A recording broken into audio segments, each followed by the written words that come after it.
Millionaire yells at Maid, but her smile and first kiss melt his heart. Welcome to Alcott Stories, your cozy corner for heartfelt tales that touch the soul. Before we dive into today's story, I want to send a special prayer your way. May peace, love, and hope fill your heart and home. And may every challenge you face turn into a beautiful blessing. Wherever you're watching from, near or far, I'd love to know. So tell me, where are you joining us today? Drop your city or country in the comments and let's connect. Now get comfortable, open your heart, and let's begin our journey together.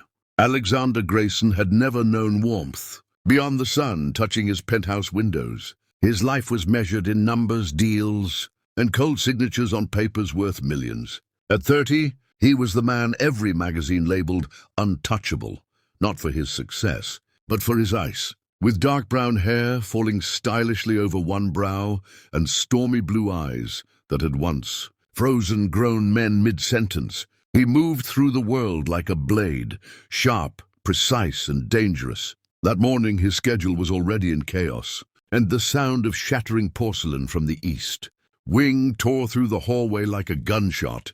He stormed in, his Italian shoes hitting the marble floor with impatient thuds, and there she was, standing beside the shattered remains of a priceless Ming dynasty. Vase was the new cleaner. She didn't tremble. She didn't explain. She simply stood there, her brown skin glowing faintly under the morning sun, her eyes wide but calm, as though she had braced for this storm long before it arrived. "Do you even know what that was?" Alexander's voice was low, like thunder before the strike. "That vase was older than your family tree." The staff had stopped breathing. Even the air around them seemed hesitant to move. But the girl did something unexpected, something dangerous. She smiled. Not a smirk, not sarcasm. A small, sincere curl of her lips, as if pain had shaped it and dignity held it in place. "I'm sorry, sir. I was trying to dust behind it. I didn't mean to." Her voice was soft, steady. No fear, just honesty. And it wasn't what she said that silenced him.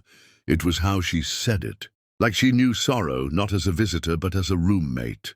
Her name tag read Leah, a simple name, but it settled in his chest like a whisper refusing to leave. She bent to pick up the shards, handling each piece with the care of someone who owned nothing yet respected everything. "Leave it," he snapped again, but his voice cracked ever so slightly, betraying confusion more than rage now. Leah straightened slowly, her braid brushing the side of her neck, and looked at him not with challenge, but with the patient eyes of someone who had been screamed at before and survived. "You look tired," she said softly, almost to herself. He blinked, taken off guard. No one spoke to him like that. Not his advisors, not even his lovers. He was power incarnate. But here was a maid, just a maid, who looked at his soul and saw fatigue instead of fury. "You're dismissed," he muttered, turning away quickly. "I'll speak to management." But his steps faltered at the doorway. He glanced back once. She had already knelt again, picking up the broken pieces of what used to be worth hundreds of thousands, now worthless in the eyes of the world but not hers. He didn't know why his hands were trembling. Maybe it was the way her fingers moved, gentle and sure. Maybe it was the calmness of her breathing, or the faint hum she let out as if comforting the vase's remains. She should have shouted back. That's what he expected, what everyone did eventually. But she didn't.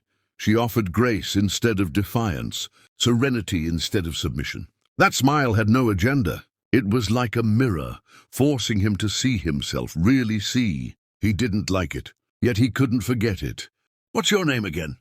he asked, voice lower now, not quite meeting her eyes. "Leah," she said, not looking up. "Leah what?" "Leah Mendez." He nodded, mostly to himself. The name now etched itself behind his eyes as if it belonged there. He left the room feeling like something had cracked inside him. Not loud like the vase, but quiet, like the soft splitting of ice before it melts. Alexander didn't sleep that night. His mind circled around the image of Leah bent over broken porcelain, her expression calm yet aching, her hands working gently in a world that had never been kind to her. The next morning, he noticed things he had never cared to see before, how she arrived before sunrise, how she tied her apron with exact symmetry, how she whispered to herself as she worked. as though her thoughts were small songs no one else could hear. He never spoke to her again that week, but he observed in silence. She smiled at the gardeners, helped the chef when he cut his finger, sat with the security guard during his lonely lunch breaks. Her presence was soft but constant, like rain that slowly turns dust into bloom. He began leaving her folded notes on the edge of the cleaning. "Cart, thank you for yesterday. The East Wing never looked better. You have good taste in music." Each time she said nothing, but he noticed her eyes shine just a little brighter. The mansion, once sterile and silent, started breathing again. One afternoon, a few children from his charity program visited the estate. Leah crouched among them like an older sister, letting them braid strands of her hair, with wild flowers and whisper secrets into her ear. Alexander stood at the balcony, arms crossed, confused by the warmth in his chest. She hadn't even looked at him, but somehow he felt seen. That evening, as thunder rolled quietly in the distance and clouds wept over the garden, he saw her again, this time barefoot, digging her hands into the wet earth, planting marigolds with fingers caked in mud and heart. Rain clung to her skin, dripped from her braids, soaked her apron, but she didn't flinch. She moved with purpose, her lips parted slightly, humming something hauntingly beautiful under her breath. He stepped outside before his mind could stop him. She looked up, startled, brushing rain from her brow. "You'll catch cold," he said, shrugging off his coat and draping it over her shoulders. It swallowed her small frame, but she didn't push it away. "They say marigolds bring protection," she murmured. "Even in storms." He said nothing, just watched as water ran down her cheeks like tears never cried. "You don't have to notice me," she added quietly. "But thank you for not mocking me like the others." Her words were soft, yet they echoed louder than any boardroom speech he'd ever given. "I don't mock kindness," he replied, surprised by the honesty in his own voice. For the first time, she looked straight at him, not through him, not past him, but at him. Something passed between them in that glance, fragile and warm, like breath against glass. "You're different when you're quiet," she said. "Less like a lion, more like a man." He almost smiled. Almost. They stood there for a while, two people from distant worlds bound by silence and rain. And then, as if pulled by something greater than decision, he reached forward, his hand brushing her soaked cheek. She didn't move, didn't flinch. His touch was hesitant, almost reverent. "Leah?" He said her name like a secret he was finally brave enough to speak aloud. Her lips parted slightly in surprise, and without another word, he leaned in, slowly, uncertainly, his forehead resting against hers. The kiss wasn't cinematic. It was gentle, raw, a meeting of two bruised hearts unsure if they deserved this softness. The rain applauded above them, garden lights casting soft gold across their faces. And in that moment, Alexander Grayson, the man with a frozen soul, melted for the first time, not from fire, but from a woman's quiet strength. She didn't hold him afterward. She just smiled, handed him back his coat, and walked inside, leaving behind the scent of marigolds, rain, and the memory of lips that had awakened, something human in a man who had forgotten how to feel. When Alexander returned inside after that kiss, the house no longer felt as hollow, the walls no longer as wide. Something had shifted, not in her, but in him. Days passed like soft chapters in a book he never wanted to close. Leah kept her role, cleaning with the same diligence. But there was now a quiet tether between them. He watched the way she tucked a strand of hair behind her ear when no one was looking, the way she hummed under her breath, like she was always carrying a melody, meant just for her.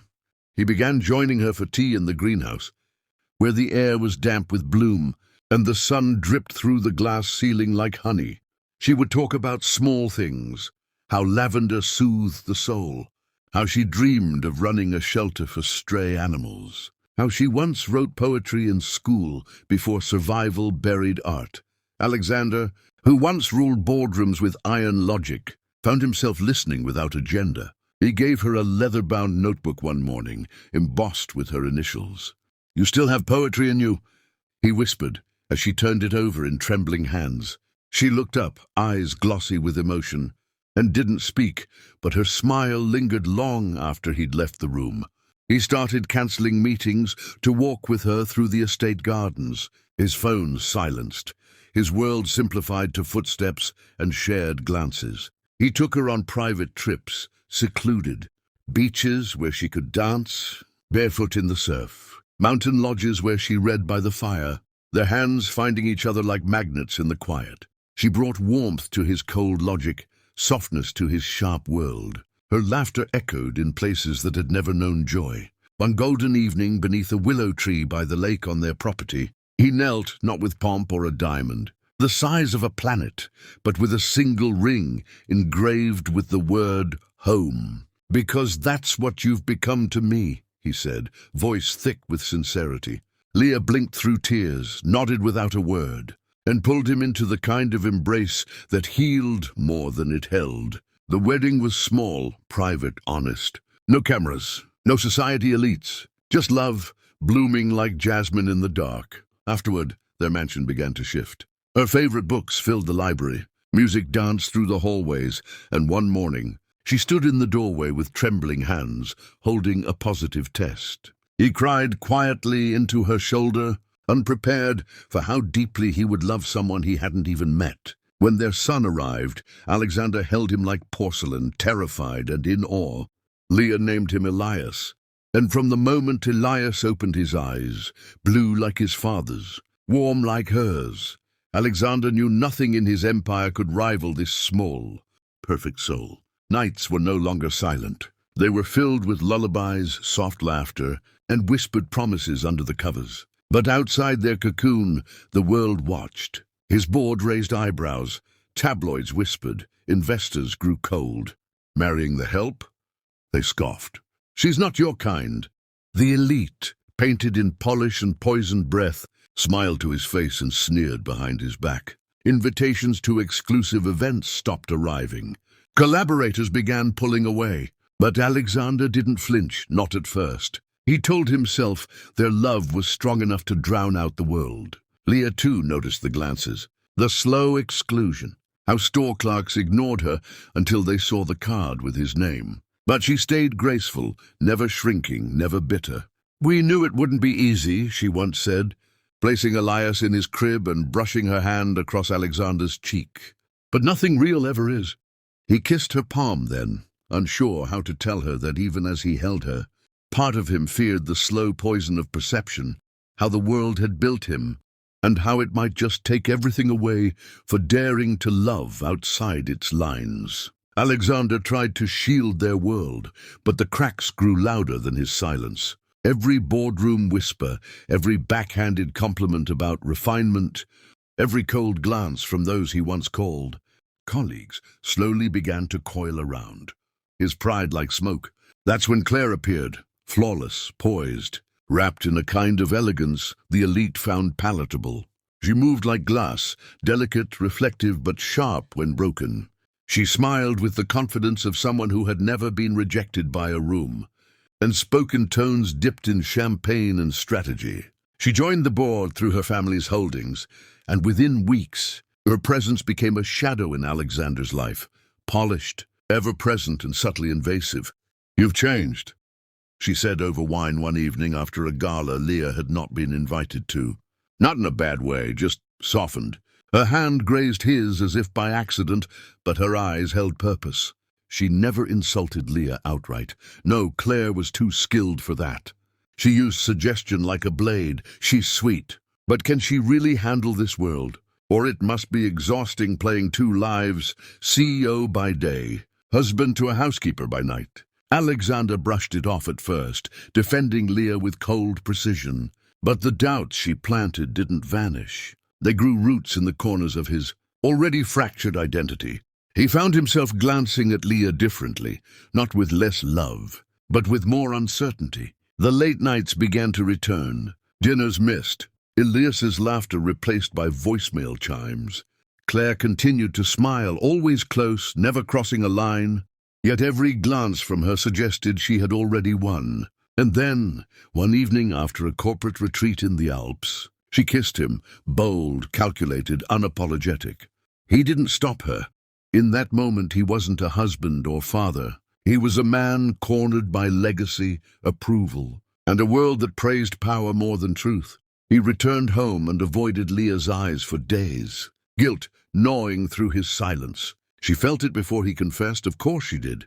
One night, as she folded Elias's clothes, she asked softly, "Is it her?" He couldn't lie. He didn't speak. And that silence broke her more than words ever could. Divorce papers arrived 2 weeks later, crisp and cold like the man he had once been. Leah signed them with trembling fingers, refusing to cry in front of him. "I loved you more than you loved yourself." So she said, placing the ring gently on the table. "And still you chose fear." He didn't argue. Couldn't, because she was right. He married Claire 3 months later in a ceremony flooded with flashbulbs, tailored tuxedos and shallow applause. Claire looked perfect on his arm, but she felt like a suit he never quite fit. The mansion changed again. Books vanished, music faded, flowers replaced with sculptures that matched nothing but the aesthetic. Elias's laughter was replaced with silence, and though Alexander's empire expanded, his heart shrank. He found himself waking at night, reaching for a presence that was no longer there. Claire, though radiant in every social circle, was icy in private, her touch controlled, her smile a performance. She spoke often of image, rarely of feeling. When he mentioned Leah once, just once, she had laughed, saying, "You really miss that little phase, don't you?" That was the moment something snapped. But it was too late. Leah was gone, and with her, the last part of him that had ever felt whole. The mansion echoed with beauty, but none of it was real. Marble floors, gold-framed mirrors, designer linens, all lifeless under the weight of silence. Claire drifted from room to room like a shadow, dressed in couture, speaking more to her assistants than to her husband. Alexander, now surrounded by the approval he had once chased, felt emptier with every champagne toast and shallow compliment. Nights bled into mornings without meaning. The bed was cold despite its luxury. Claire's touch was calculated, a reward for image management, not affection, and no matter how fast he worked. How many zeros lined his accounts? He couldn't silence the echo of Elias's laughter or the ghost of Amara's smile. One particularly grey evening, as rain glazed the windows like tears, he took the car out, no driver, no destination. Just movement, trying to outrun himself. The city was blurred in silver and sorrow, people moving beneath umbrellas, unaware of the man suffocating in his own success. He stopped at a red light near an underpass, when something gripped his chest like a vice. A woman, drenched in rain, was huddled beside a cardboard sign, her coat thin, her shoes soaked. In her arms, a child, his child, wrapped in layers too small to fight the wind. His breath caught. Time stalled. It was Amara, thinner than he remembered, eyes deeper, skin dulled by exhaustion, but still radiant with the quiet strength he once worshipped. Her hands shook slightly as she accepted a sandwich from a passerby. Her eyes focused only on keeping Elias dry. The sight broke something primal in him. Guilt surged like fire, burning through the polished lies he'd wrapped around his choices. He stepped out of the car, no longer caring about the rain or the curious glances. "Amara," he whispered, but it came out like a gasp, broken and raw. She didn't turn at first, but then their eyes met, and the world narrowed. In hers, he saw every sleepless night, every time she sang to their son instead of crying, every insult she swallowed from a world that had cast her out. There was no hatred, only hurt, deep and unhealed. She blinked slowly, as if unsure if he was real or a cruel hallucination. Elias stirred in her arms, too young to know the weight of that moment. Alexander stepped forward, drenched and shaking. "Why didn't you tell me?" he asked, voice cracked. Amara looked at him, not with spite but with dignity. "Because you left us," she said, simple as breath, devastating as thunder. "You made your choice." He dropped to his knees on the wet pavement, heedless of the rain or the mud. "I made a mistake, a terrible, cowardly mistake. Please, let me fix this." She clutched Elias tighter, stepping back. "Fix it? You left me to feed our son scraps while you drank champagne, with a woman who never even asked his name." Her words sliced, but he didn't move. "I'm not asking for forgiveness," he whispered. "I'm begging for a second chance, to be what I should have been from the start." The world around them didn't pause. But in that pocket of rain and memory, something shifted. Amara looked down at him, this man once untouchable, now shattered at her feet. And though her heart was a mosaic of hurt and hope, part of her still heard the man who once kissed her under garden lights and called her home. The rain fell in steady sheets, drenching Alexander to the bone as he closed. The small distance between him and Amara, each step heavy with the weight of years lost and mistakes made. The cold water mingled with the warmth of a regret too deep to voice. But it was his heart that thundered louder than the storm. Without hesitation, he sank to his knees before her, the slick pavement unforgiving beneath his trembling hands. The rain washing away the last remnants of his pride. His eyes, once sharp and unyielding, now glistened with tears that spoke of sleepless nights and shattered dreams. "Amara," he choked, voice breaking in a tremulous whisper, "I am so sorry for everything. For leaving you, for walking away from us, from Elias. I have no excuse. I was blind and foolish, but please believe me when I say, I want to make this right, not just for me, but for our son. He deserves a father who loves him, and I want to be that man." Amara's breath caught in her throat, her body stiff with the conflict raging inside. She saw the rawness in his eyes, the broken man, who had once built walls too high for anyone to scale. The man who had once shouted at her with anger, now begged with humility, that shattered her carefully guarded heart. She thought of the nights she had spent alone, rocking their son to sleep, shielding him from a world that had turned its back on them both. The loneliness, the hunger, the endless fight to keep hope alive, it all came rushing back. Yet here he was, vulnerable and undone, offering the smallest thread of light in the darkness. For so long her love had been bruised and battered, buried beneath pain and betrayal, but it was not dead. The softness in her eyes betrayed the steel of her resolve. She knelt down slowly to meet him, tears mingling with raindrops, and placed a hand gently on his cheek. "I loved you with everything I had," she whispered, voice trembling. "But love is not enough when trust is broken. Elias deserves more than promises. He deserves a family. If you want to be part of our lives, you'll have to earn it every single day." The storm around them seemed to hold its breath as Alexander nodded solemnly, the weight of her words settling deep into his soul. "I will," he vowed, voice steady despite the flood of emotion. "I don't expect it to be easy or quick, but I swear I will do whatever it takes to be the man you both deserve." They stayed like that, rain-soaked and trembling, two souls fragile yet fierce, bound by a past that hurt and a future still unwritten. Around them the city pulsed with life, indifferent to their reunion. But for Alexander and Amara, the moment was everything. A fragile beginning, a chance to rebuild from the ruins of betrayal. A hope that love, though tested, could still bloom in the shadows. Rebuilding what had been broken was never going to be simple or swift. Every day was a battle fought in the quiet. Moments between sunrises and whispered apologies, where trust had to be stitched back together with patience, humility, and unwavering commitment. Alexander knew he had burned bridges, both within himself and with the woman and child he loved more than life.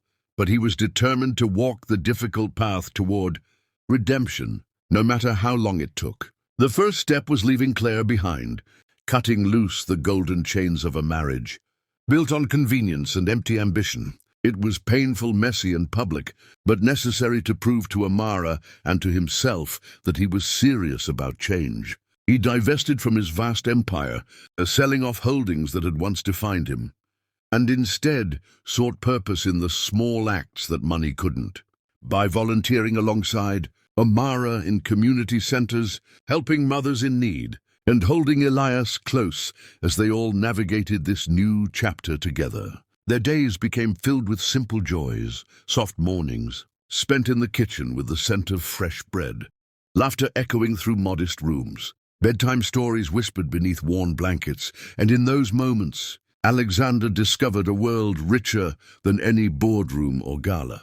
He watched Amara in awe, the strength she carried despite the wounds, the fierce love in her eyes when she looked at their son, the quiet forgiveness blooming between them like fragile wildflowers after a storm. Slowly, the walls she'd built began to crumble, and trust, delicate and tentative, began to grow roots in the fertile soil of second chances. One cool evening, beneath a sky blanketed with stars, Alexander took her hand, his voice steady but filled with the vulnerability he'd long hidden.